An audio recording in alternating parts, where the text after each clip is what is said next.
chasing a feeling. Hello, everyone. Welcome to Feels Out Loud, brought to you by Becoming Together Therapy and Wellness. This is your host, Tara Martini, along with Becky McNadden. We're glad to have you listening as we live and share stories of mental health. Tara, you and I had another show planned for today. We did. And we put that aside for now because Minnesota, where we both live, has experienced tragedy. As our listeners very well know, a woman was shot and killed in South Minneapolis by immigration agents. And there were people present for this.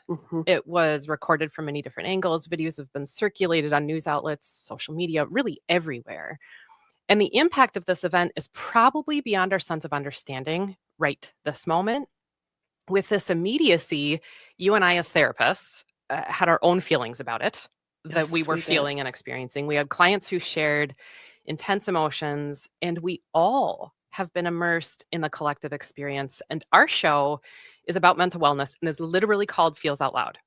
So we have to talk about what has happened and the impact to our mental health. We do. Sometimes on the show, we seek to educate. Sometimes we seek to explore a new topic. Sometimes we want to highlight strategy or tools. But today, we want to be with. Feels Out Loud is a show committed to sharing what it means to be connected to ourselves and others. And we want people to actually feel out loud and express themselves in meaningful and healthy ways with the world around them. So we are doing just that. We're recognizing that societal trauma has unfolded and is unfolding, and there are emotions tied to this experience for all of us. If you are a listener out there who is tuning into this episode and you feel despair, rage, bitterness, fear, loneliness, isolation, hopelessness, grief, sadness, numbness, we hear you. We hear you. You are not alone in the emotions that we are going to process today. And listeners, you have sent us questions and thoughts about what you're feeling, and we are highlighting those through the entire show. Because connection, I want you to hear me all when I say this, connection is critical in crisis. Tara, what would you say your thoughts are on this? Everything you just said, including it was astonishing yesterday because yesterday was my virtual day where I saw clients virtually, and they ranged in age, so children to adults. And I was obviously very sensitive about, I didn't bring it up directly to my younger clients because with children, you have to be very careful, right? Yeah, we're going to talk about that today. Yes, about bringing something like that up. And so I always make sure I start with, is there anything, heavy on your mind today?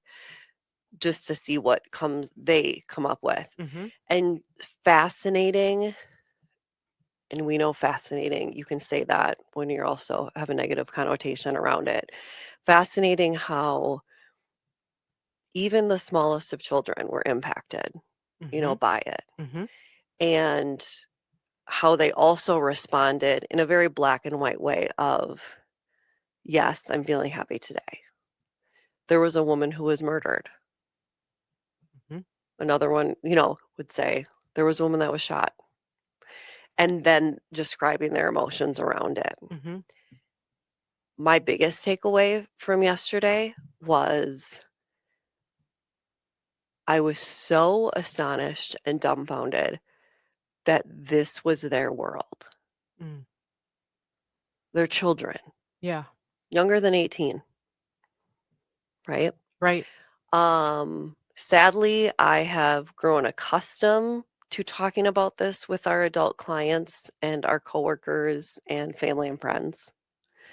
But I will never get over the fact that we have conversations like this with children. Yeah. And an important topic here. Remember, everyone, connection is critical in crisis, and we're focusing on that today. We're going to take a short commercial break, but stay tuned as we further talk about how to process emotions when life feels like despair runs rampant, as you just said. Thank you for listening. We will be back in just a moment. You gotta find the people.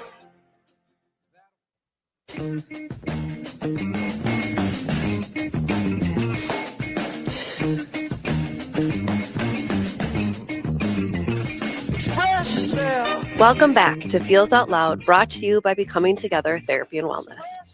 I am Tara Martini with Becky McNatten. Let's dive right back into our discussion on the impact of what has occurred in Minnesota recently. I started saying a long time ago, you've heard me say this many times, Tara, I have no idea how we do the things we do or how we get through things. And I've been a therapist for a long time, and I've said many times as a therapist that if a situation occurs in our life and that situation becomes past tense, which time does that, Mhm. so a moment becomes a past moment Mhm. at some point, we actually know how the moments unfolded. We can share them. But how often do we hear, how did you do it? Right. Or we even ask ourselves, how did I do that? Right. I was just having this conversation with someone about this very thing very recently. And what's fascinating about that is we still don't have an answer. Someone can ask us that. We can know how the unfolding went, and we don't have an answer to that. So that's incredible to me. We're dedicating this show to a lot of how related questions and statements. And that's important. But I wanted to highlight to our listeners today that I have come to see as a therapist that we don't necessarily know the how. We don't. Even when we know how something went. Right. And that sometimes, in addition to thinking about how, we need to think about who. Mhm. Our show is so focused on the who as well. Yeah. Who are the people we process with? Who are the people we feel with? Mhm. And today, we want to offer that forum publicly. We are just exposing it today to say that every listener of this show, you are joined. Sometimes we have no idea or clue how we get through moments, but we have capacity to build and nurture our who. And even through the microphone, I am sitting here through the microphone. Yes. I want you to know that Tara and me and the entire group at Becoming Together is part of your who. Allowing ourselves to have big emotions with this who is essential in healthy processing. Mhm. And we have to let ourselves feel, because as we have said on this show so many times, your body holds it. Right. It holds it. And It it does. probably is right now, everyone. It's okay if the feels are raw too. They are for me today. And you and I just said they're for you too. Oh, yes, they are. But rawness can be a space of meaningful vulnerability in bringing someone else into that rawness. What would you say? Absolutely. Well, I think the beautiful thing is that in so many ways, your who can turn into your how. Oh, well said. Yes. And we want that to be maybe the case today. And we sat down for 2 seconds before we went on air, and we talked about, like, this is the first time we've done a show where we're both very raw. Mhm. And I said, like, oh my goodness, like, the strength to do a show when I said, I'm so tired of our world. Mhm. But that just gives you more reason to do a show like this. Mhm. And it's the rawness, and which brings out the beauty of it, in that we're human beings. Mhm. Are we going to be able to get through this show without tears? I don't know. Right. Um, it, but I also want everyone to remember and remind ourselves, like, they need to see us as human beings. And I feel like we show that every day, every week on our show. Mhm. But this is another reminder of, oh my goodness, Mhm. what would we be doing if we didn't? It would be a disservice if we didn't talk about this today. Mhm. If we talked about some random topic that didn't have anything to do this, then what's the point of our show? Well, and we're committed to It being wouldn't be real. authentic. We say authenticity and realness matter. And Yep. so we're showing up as real. Yeah. It's so important to allow our emotions spaces where we can share them effectively and intentionally. We don't need to No. stay in a heady space. That's actually not authenticity. And tell ourselves why we shouldn't share. But we also need to avoid emotions driving actions that we would regret later. Absolutely. And so recognizing the duality of that, giving space for emotion to be processed and expressed in healthy ways, effective ways, Mhm. To our listeners who have reached out to us, Mm. wow, from your own spaces of feeling raw, this is really where they've reached out to us. These emotions you've highlighted that we're going to talk through are valid. They are important. They are owed space. And Tara and I, we're going to talk through what people have said to us. Some are just statements, and we're going to process them. Some are direct questions. Collective processing here, everybody. And some of these are probably things that, as you sit there and listen, you have felt yourself. I do think that so often when we're willing to express vulnerability with people, we realize we have many shared experiences. But the thing that I think is so incredible that we're doing and that you initiated is this collective processing, because what we're all experiencing is collective trauma. Yeah. And so what better way to address that than to process together, and that I can, before I even look at the comments that people have submitted or questions they've asked, I can guarantee you that a listener out there right now is feeling or asking the same questions. And so that hopefully today, through this experience, you feel connected to the collective. To the collective. Yep. We heard today, hope feels like it isn't even worth it. Why even believe that life could get better? And wow, do I feel that too. Hope is this concept that I've always thought of as we don't know all the knowing yet. No, thank goodness we don't. We don't know all the knowing yet. And I think I've said on the show before that is part of what has kept me here in this space, in this life, that I don't know all the knowing yet. But what I hear this listener saying is, but what if the knowing just seems like doom?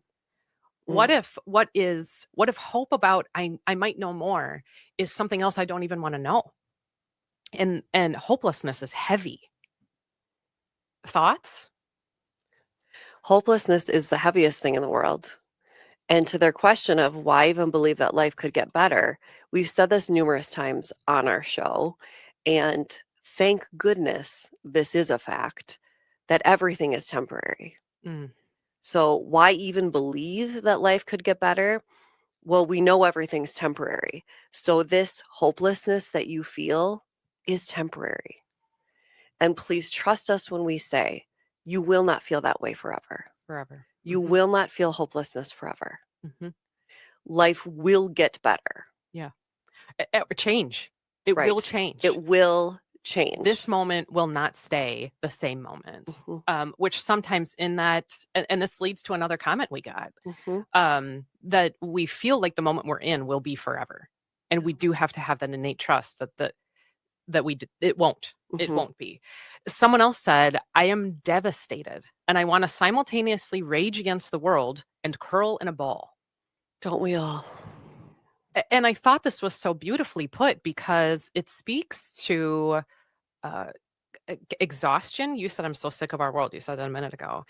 While also an energy. I want to rage against the world. And to this listener who's feeling this way or highlighting this paradox, you're sitting amidst a living paradox inside you of maybe the most energy. You want to rage is a very energy filled emotion, while also complete depletion. Right.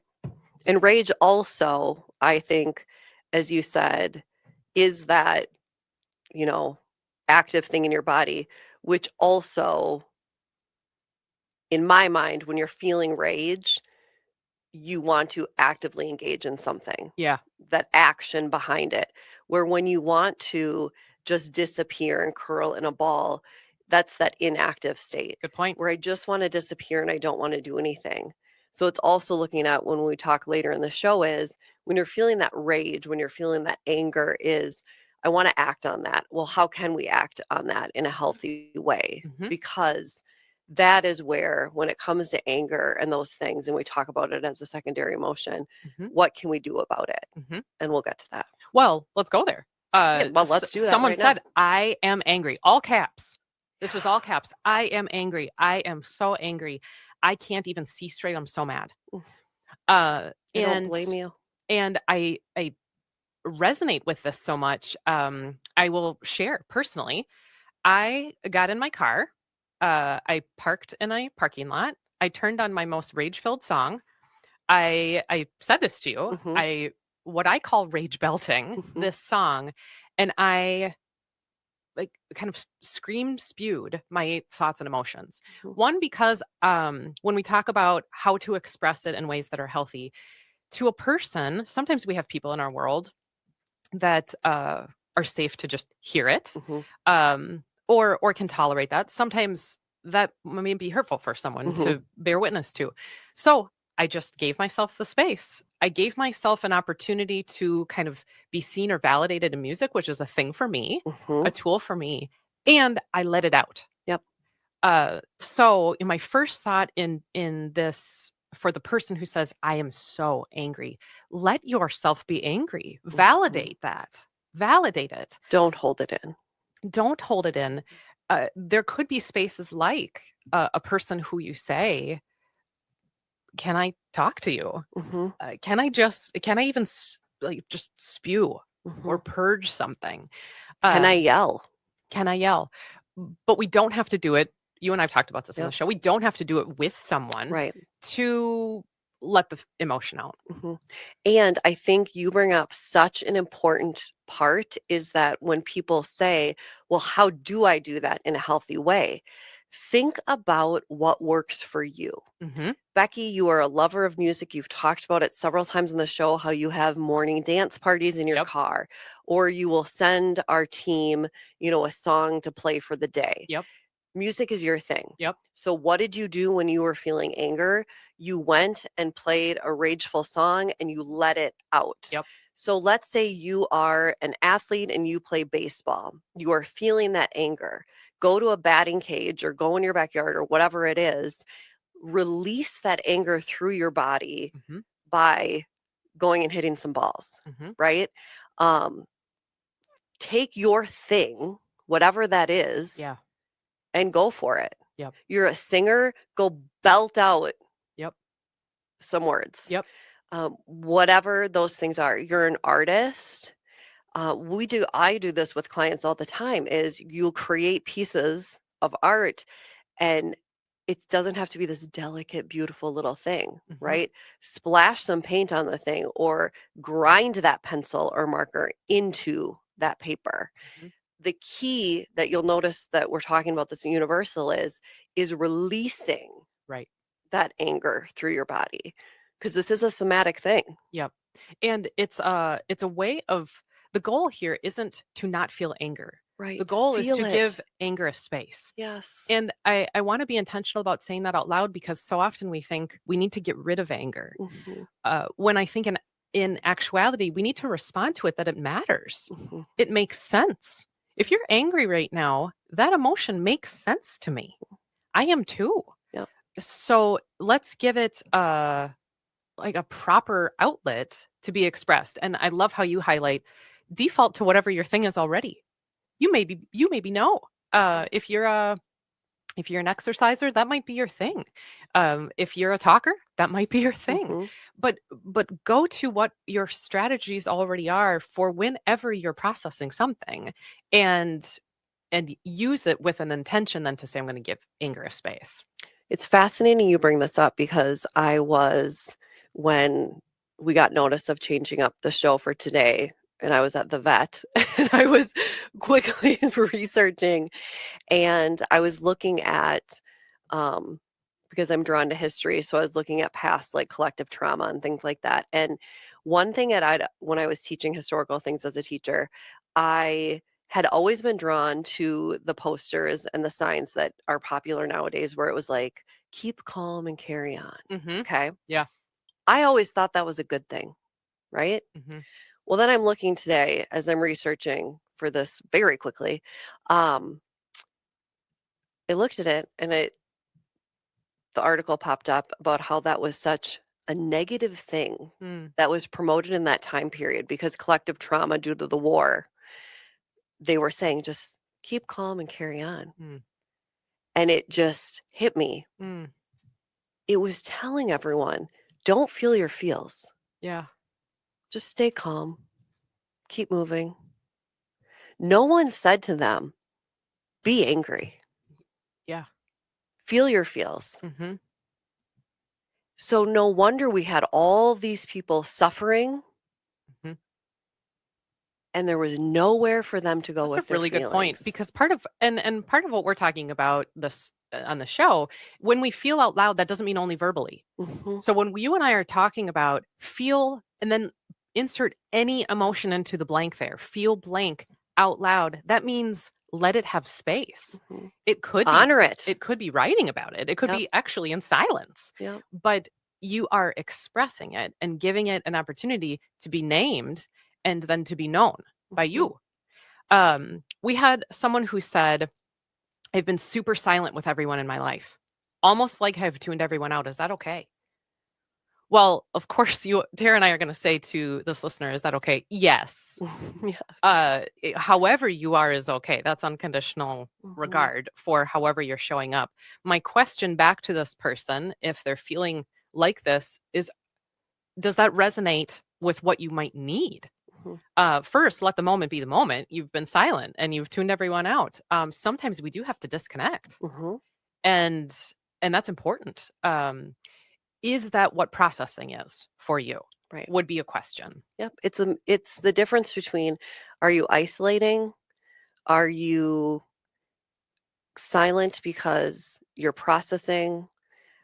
Is it because you simply don't know what to say or do? We have, like a lot of places, we have a group text, Mhm. with our coworkers. Um, everybody was feeling the feels. I didn't respond Yeah. with my own words. Yeah. Um, I sent something to the group, a video. I'm usually a talker, Mhm. as everyone knows, because I just didn't have the words. Yep. Um, so I was similar to that Mhm. listener. Mhm. It wasn't because I didn't care or because I didn't have the time or anything like that. It was just I really didn't have the words and I to respond to such a Mhm. tragedy. Right. Well, and that leads to what super silent with everyone in their life. That might be a shared experience to someone else who Mm, said, "I feel numb." yes. This person said, "I feel numb, like I don't feel anything. Yeah. Is this normal?" Yep. So this person was reaching out to us asking, um, is this kind of what someone might experience in this moment? Mhm. So the super silent person might also be feeling kind of numb. And that Yes. happens in a trauma response. Yep. That your body just goes into a space. It doesn't stay there, Hmm. but it can go into that space. And we've talked about that on previous shows. So yes, of course it's normal that you feel numb. Hmm. You feel numb. Also, the person who says, I can't cry. Yes. I want to cry, but I can't cry. Along those lines of when we're in shock, when we feel numb, you can sit here and go, wait, we also have an expectation for ourselves, I think. Good When point. we experience trauma or witness a tragedy, well, the human response is you should be devastated and sad. Hmm. You should be crying, Right. right? You should be screaming. So then, wait, but I'm not crying. Wait, I actually don't feel anything. I'm feeling numb. Hmm. What's wrong with me? Hmm. Nothing's wrong with you. Sometimes your body is so overcome with all the things, you just feel numb because your mind is saying, nope, this is all too much. Hmm.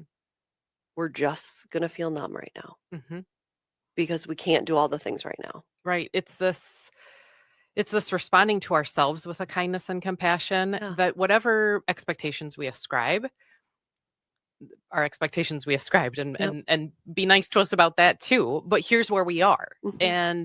and that it's okay that that's where you sit. And give yourself some grace, is what you're saying. Like, Yes. just give yourself grace. Hmm. There is no proper way to respond to a tragedy. Well said. Well, we all just need to believe it, though. Hmm. And then respect other people for whatever it is that they might be doing too, if it's different Yes. from us, because Yes. this concept of immediate grief, how we Mhm. absorb shock, Yep. everyone is going to have a slightly different default setting here, Mhm. where they aren't necessarily cognating how they're responding. So they're doing it. And with a compassion to other people of, if you're a feeler who went to an angry place and then you say to yourself, well, so-and-so isn't responding at all to me, be kind and grace-filled to the other as well. Right. And this is like our motto, I feel like, for the show is lead with compassion and not judgment. And so remembering that we all respond differently. We all grieve differently. We all respond to trauma differently. And so leading with compassion and just not leading with judgment. We had someone ask us, where can I place fear? Oh, honey. And I do not know what to say to that. I don't either. I was just going to say, wow, I'm waiting for Becky's response because I don't know. My raw response to this person, because these are the questions that came to us, we are showing up real today. My raw response to this person is, maybe instead of placing it, you asked me where to place it, give it a hug. So put it with love. What would it look like to give fear a hug today? In this moment, while you are feeling it, if you can say, well, how is fear showing up? What does it look like to respond to fear with love? Not only where can I put it in a intellectualized space, or I can't tell you to not feel afraid. That would be ridiculous of you and I. Yeah. That, well, just don't feel that way. And we do that all the time. We say, well, such and such is this way. And if you feel it, maybe put it in the hands of a hug and think about how those actions would look. What do you think? It makes me want to cry. Yeah. Well, if we did that more often with all the things, how different our circumstance would be. But that's what I would say to that listener. We had a lot of questions around, and I kind of lumped this into, how do I talk to my kids about what is going on? And there were all sorts of offshoots about this on how do I process my own emotions? Yeah. Do I need to process my own emotions before I talk to my kids about their emotions?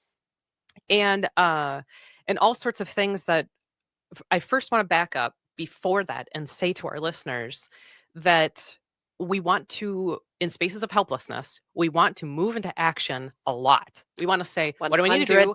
How do I need to do that? Tell me the steps. And I'll do it. Yeah, because what we don't want to feel is distress. Right. And so a little bit of what we're saying is, this is distressing. That trauma needs to have space to be trauma. And so we can't task our way out of that. But I did hear how do I talk to my kids? Right. How do I process? I hear the how in that. I run into that too. You and I both have kids. And some of this is knowing our children. Yes.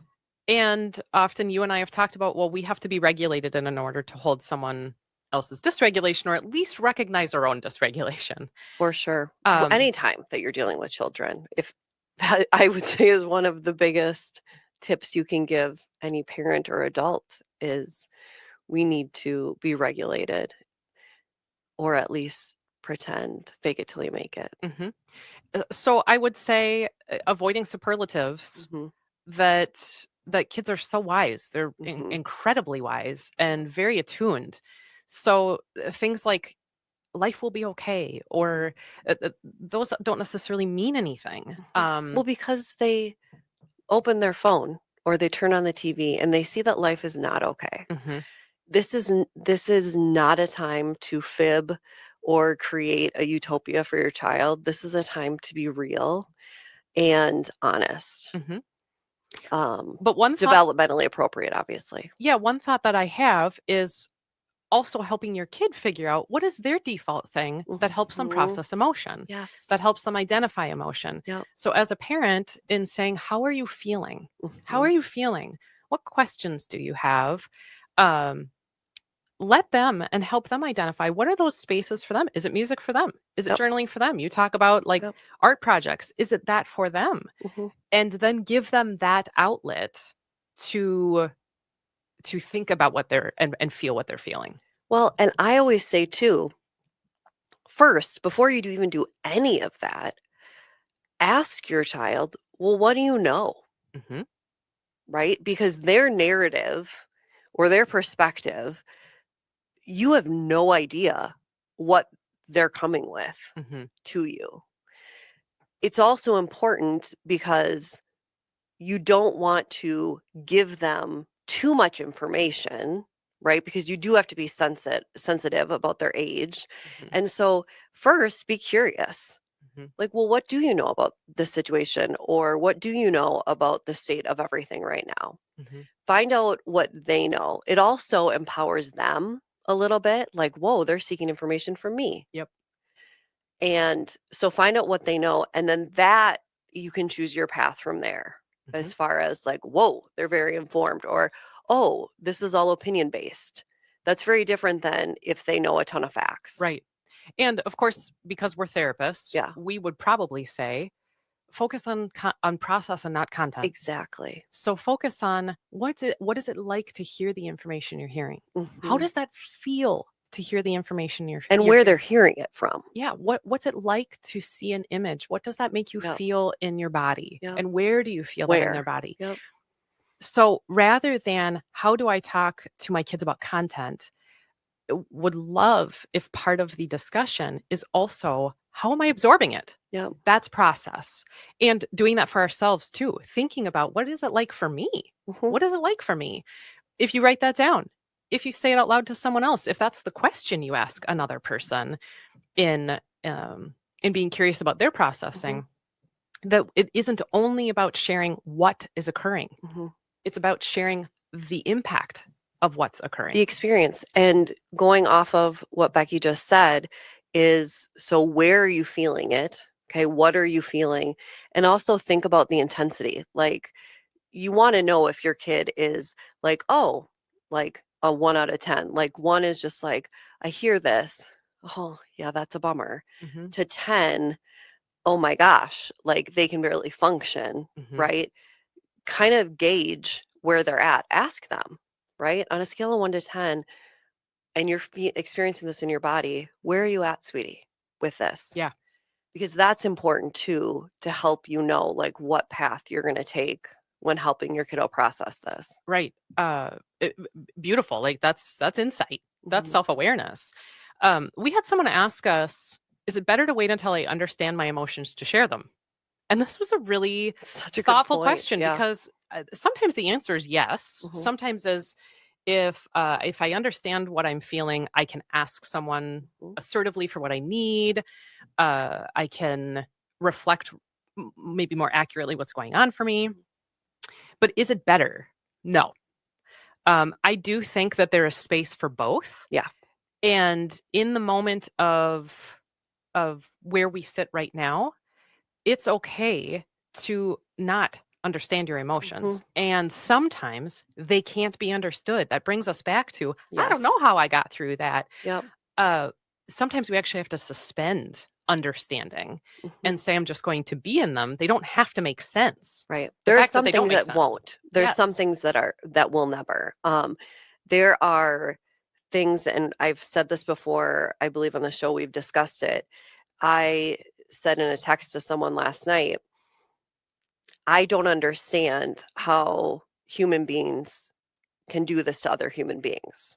Mm, I'll never understand that question, that statement. Um, my mind will never and heart will never grasp that. yeah. That is something that will always remain a mystery. Hmm. The emotions that come along with that will also always remain a mystery, and I'll never fully grasp it or understand. Hmm. Um, and I know that. And so it's the same thing, that there are just some emotions out there for various reasons that we may never understand. Right. But oh my goodness, I need to let those out and Hmm. I need to express them and share them Hmm. without me understanding. And the power of being validated by people who say, "Wow, I feel the same way," Yeah. or "I'm noticing that too." There's something that does. Yeah. That by itself is joining and healing. Yeah, it's beyond comprehension. Hmm. We aren't supposed to know what that's like because we're not capable. So we had several people actually who asked us things around, I want to show up for people in my life. I want to tell people that I'm thinking about them right now. How do I do that? How do I do that? And I am so glad that this is happening, because this is someone who's saying, I want to ask some questions. I want to, maybe they are our kids, but maybe they're our siblings, maybe they're our neighbors. I love the question of how do I do that? Well, my first thought with this person who's asking this question is balancing your own grief with supporting the needs of others, recognizing that how you show up to the moment is how you show up to the moment. And so it isn't only about showing up for people in your life. It has to be about showing up for you too. They have to happen simultaneously. Right. So those are factors that we could probably do an entire show on. I was just going to say in episode 2. Yeah. But my very simple response to this person, how do you do that? Ask them. Ask people a question of how are you right now? And I want to hear the real answer. Yep. Or model by reflecting something. Just say a statement about how you are in this moment. And see what they say. You can also literally just tell people you're thinking about them. Yep. And what you just said, the last part of the question is the most key part of it, is because we all say, how are you? But it's how are you right now? And then you also rephrased it and said, how are you in this moment? Mm-hmm. Those are the most important parts, because rarely do people ask someone, how are you in this moment? Or how are you right now? Yeah, we did a whole show on how are you? Yes. That's the important part, because then it gives them the opportunity. It's like, oh. Mm-hmm. And when we say we're thinking of somebody, this person says, I want to tell people I'm thinking about them. Yeah. Tell them you're thinking about them without an expectation of even receiving something back. Right. So often when we have an interaction with a person, you and I have mentioned this earlier in the show, this is collective trauma. Mm-hmm. So people are all in various default spaces of responding to shock and grief. Right. If we are offering grace, we can tell someone I'm thinking about you. They may not respond. Mm-hmm. Let's go back to the person who feels silent. Let's go back to the person who feels numb.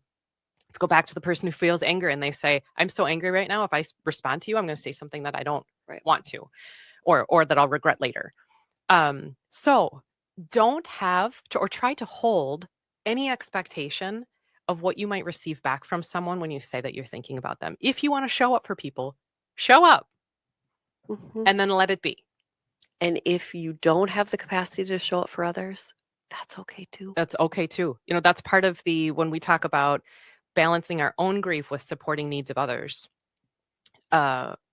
This is really hard to do. It's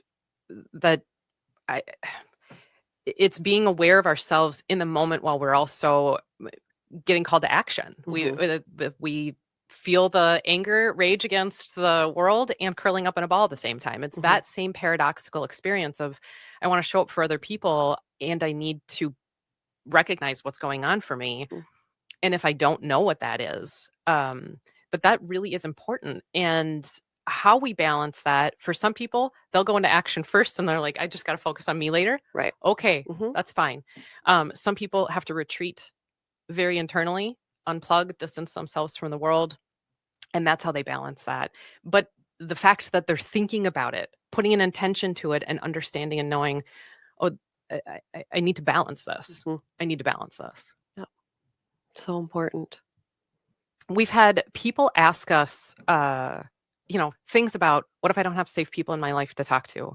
How can I turn my feelings into actions that will matter? My goodness, these are big questions. So big. Is there a way? We had someone ask us, is there a way we can identify feelings? We had someone say, and I'm going to end the segment this way because we won't get to the questions. These are like philosophical questions. How do people do their regular life? How can I just go to work and sit in meetings and act like life is normal? Is that normal? Too simple to carry on? To simply carry on? I hear you. Focus on the feelings first. Yes. We're validating and acknowledge feelings first. And tons to talk about here. We're going to take a break and talk through some more listener questions. When we come back after this segment, Feels Out Loud will be back in just a moment. You got to find your people, then you'll find yourself. You got to find Express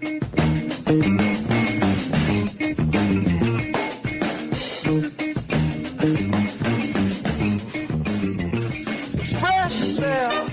We are back again with Feels Out Loud, and this is part of the show where we talk through questions from you all, our listeners. If you have a question related to mental wellness, sharing feelings, or our topics for each week that you would like us to process through, please visit our website at becomingtogethermn.com and find the Feels Out Loud page to submit a question directly, or email us at contact@becomingtogethermn.com. Of course, follow us on social media as well. We really do want to hear from you and what you are wondering about.